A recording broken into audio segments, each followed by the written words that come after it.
Ares, Dewa Perang, tampak tenang, dan setelah banyak memakannya, dia pergi. Qin Yichen tersenyum sedikit, tetapi tidak memasukkan masalah ini ke dalam hati. Rute baru untuk menaklukkan wilayah bintang dirumuskan untuk kuil penguasa cahaya, dan Qin Yichen kembali berlatih di aula utama, menunggu kabar dari Sai Lao. Lingkaran teleportasi bersinar terang, dan Sai Lao muncul di bidang bintang yang baru saja dia taklukkan. Melihat ke atas, langit tertutup awan petir, seperti kabut yang tidak akan pernah hilang. Tampaknya menyadari tatapan Sai Lao, dan ada guntur dan kilat yang terus-menerus menyambar di atas awan, seolah-olah akan dimuntahkan kapan saja, menelannya. Ekologi bidang bintang ini buruk, tetapi ini adalah cara untuk membuat penduduk asli di sini memiliki kebugaran fisik yang sangat tinggi. Jika kamu bisa menerima semuanya, sebagai orang yang percaya pada kuil penguasa cahaya, batas atas kuil penguasa cahaya dapat ditingkatkan beberapa poin. Sai Lao lebih masuk akal daripada yang lain. Dia sangat jelas bahwa sangat sulit untuk mengandalkan tempat-tempat ini untuk menggali bakat baru ketika berkhotbah di bidang bintang yang diperintah oleh Ares, Dewa Perang. Kecuali itu adalah bakat baru yang belum ditemukan oleh para pengikut God of War. Tetapi bahkan jika ada orang seperti itu, akan membutuhkan waktu yang sangat lama bagi mereka untuk tumbuh dewasa. Adapun Warcraft yang diteliti oleh Fatih, hanya bisa menyelesaikan kebutuhan yang mendesak. Lagi pula, Warcraft bukanlah manusia, dan tanpa iman, tidak bisa dikatakan setia, dan tentu saja tidak layak dipercaya. Dalam lingkungan seperti itulah Sai Lao Chai semakin merasakan betapa berharga dan berartinya apa yang dia lakukan sekarang. Di medan bintang baru, selama misi berhasil, orang-orang yang tidak memiliki keyakinan dan saling bertarung ini dapat diterima di kuil penguasa cahaya. Injeksi kekuatan baru semacam ini adalah satu-satunya cara untuk menyelesaikannya sepenuhnya. Batas rendah kekuatan kuil penguasa cahaya, obat yang baik. Masih jauh. Sai Lao menghela nafas dan kemudian jatuh ke tanah. Adapun aura menakutkan yang diam-diam muncul dari awan petir, Sai Lao tidak peduli sama sekali. Serangan menyelinap. Mereka telah melakukan hal semacam ini terlalu sering, tetapi setiap kali, mereka seperti lelucon di depan kemampuan pemulihan mesum Sai Lao. Semua luka di tubuh Sai Lao tidak bisa berhenti sejenak dan sembuh. Saat Sai Lao, dengan arogan, melewati awan petir, raungan yang tak terhitung jumlahnya terdengar di sampingnya. Setiap mengaum, mereka memperingatkan Sai Lao untuk tidak terlalu sombong.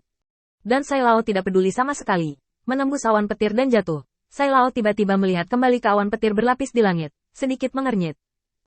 Jika Tuan Guang tidak terbiasa dengan hal ini, lebih baik memasaknya pagi ini. Binatang guntur ini tidak tahu monster macam apa yang menerobos medan bintang mereka.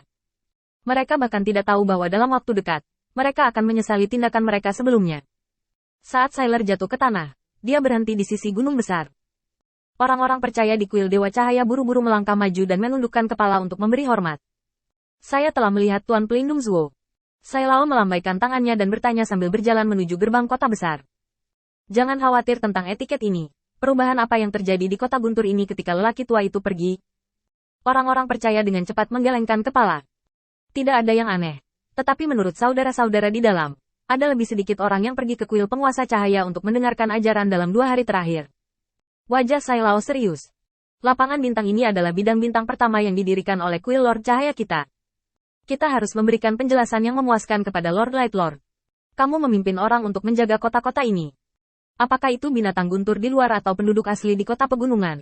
Mereka tidak boleh membuat masalah. Orang percaya pasti akan kembali. Ya. Sai Lao terus berjalan, dan sambil memahami situasi di bidang bintang, dia dengan cepat memasuki pintu masuk Lei Cheng. Ini adalah lorong yang terlihat sangat ramping, dengan jebakan yang umum di bidang bintang ini ditampilkan di kedua sisi. Masing-masing beracun. Tapi racun ini tidak berharga bagi Sai Lao. Pergi langsung ke gerbang kota. Orang-orang percaya di kuil penguasa cahaya membuka gerbang kota. Dengan suara mencicit dari gerbang kota yang berat, awan petir di langit tiba-tiba menjadi sedikit gelisah. Tampaknya mangsa yang terperangkap oleh mereka di sini akhirnya memiliki sedikit cacat. Tetapi hanya ada sedikit gerakan di awan. Dan orang-orang percaya di kuil penguasa cahaya di bawah sudah siap untuk bergerak. Di mata mereka yang agresif, ada sedikit keinginan untuk mencoba. Tampaknya bukan binatang guntur ganas yang mengamuk di langit, tetapi eksploitasi militer yang akan segera dicapai. Melihat bahwa kekuatan pencegahnya tidak sebesar yang dia bayangkan, Thunder Beast segera membeku. Manusia baru ini benar-benar aneh. Meskipun kekuatan mereka tidak kuat, mereka sangat efisien dalam bekerja sama untuk menyerang. Hanya dalam beberapa hari di dunia, di bawah serangan tanpa henti mereka, penduduk asli di bidang bintang runtuh hampir seketika. Binatang guntur bahkan belum menunggu waktu yang tepat bagi mereka untuk mengambil tindakan, dan manusia baru ini telah mengambil alih dunia. Pada saat Thunder Beast takut untuk maju lagi, gerbang Lei Cheng perlahan ditutup.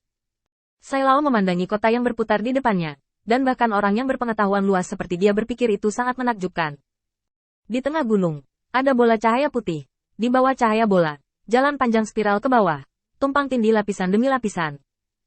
Melihat ke atas, ada bagian fluorit yang rapi di dinding sekitarnya. Saya mendengar bahwa benda ini adalah salah satu sarana penting bagi penduduk asli ini untuk berurusan dengan binatang guntur. Isolasi bagian dalam dan luar Lei Cheng, dan carilah tempat yang damai bagi penduduk asli dunia ini untuk hidup. Di medan bintang ini memang banyak kota pegunungan yang dibangun seperti ini. Namun sangat sedikit kota-kota penting yang bisa dijadikan tempat persembunyian bagi penduduk asli seperti ini. Hanya ada 4 kota secara total. Lei Cheng, Yun Cheng, Yu Cheng, dan kota Roaring. Di antara mereka, Lei Cheng adalah kota terbesar di antara 4 kota. Jumlah penduduk asli yang tinggal di sini tidak kurang dari 30 miliar orang. Ini hanya perkiraan awal Sai Lao, dan jumlah orang tertentu masih membutuhkan lebih banyak waktu untuk membiarkan mereka menjelajahi lingkungan di sini. Melihat ke atas, seluruh jalan hanya sedikit miring, dan samar-samar menyatu menjadi lingkaran besar. Menurut penduduk asli setempat, terbang dilarang di Lei Cheng. Tetapi Sai Lao saat ini tidak akan mematuhi kata-kata para pecundang ini sama sekali. Jadi dia langsung naik ke udara, membolak-balik rumah-rumah di sisi dalam, dan jatuh langsung ke bagian terdalam Lei Cheng. Dengan jalan pintas seperti itu, Sai Lao dengan cepat datang ke pusat kota. Di sini, adalah akhir dari jejak usus domba yang berkelok-kelok. Lampu, di atas kepalanya cukup jauh sehingga Sai Lao datang ke tempat paling mewah di Lei Cheng. Tanahnya adalah batu dengan cahaya biru samar, dan dari waktu ke waktu ada jejak guntur dan kilat yang keluar.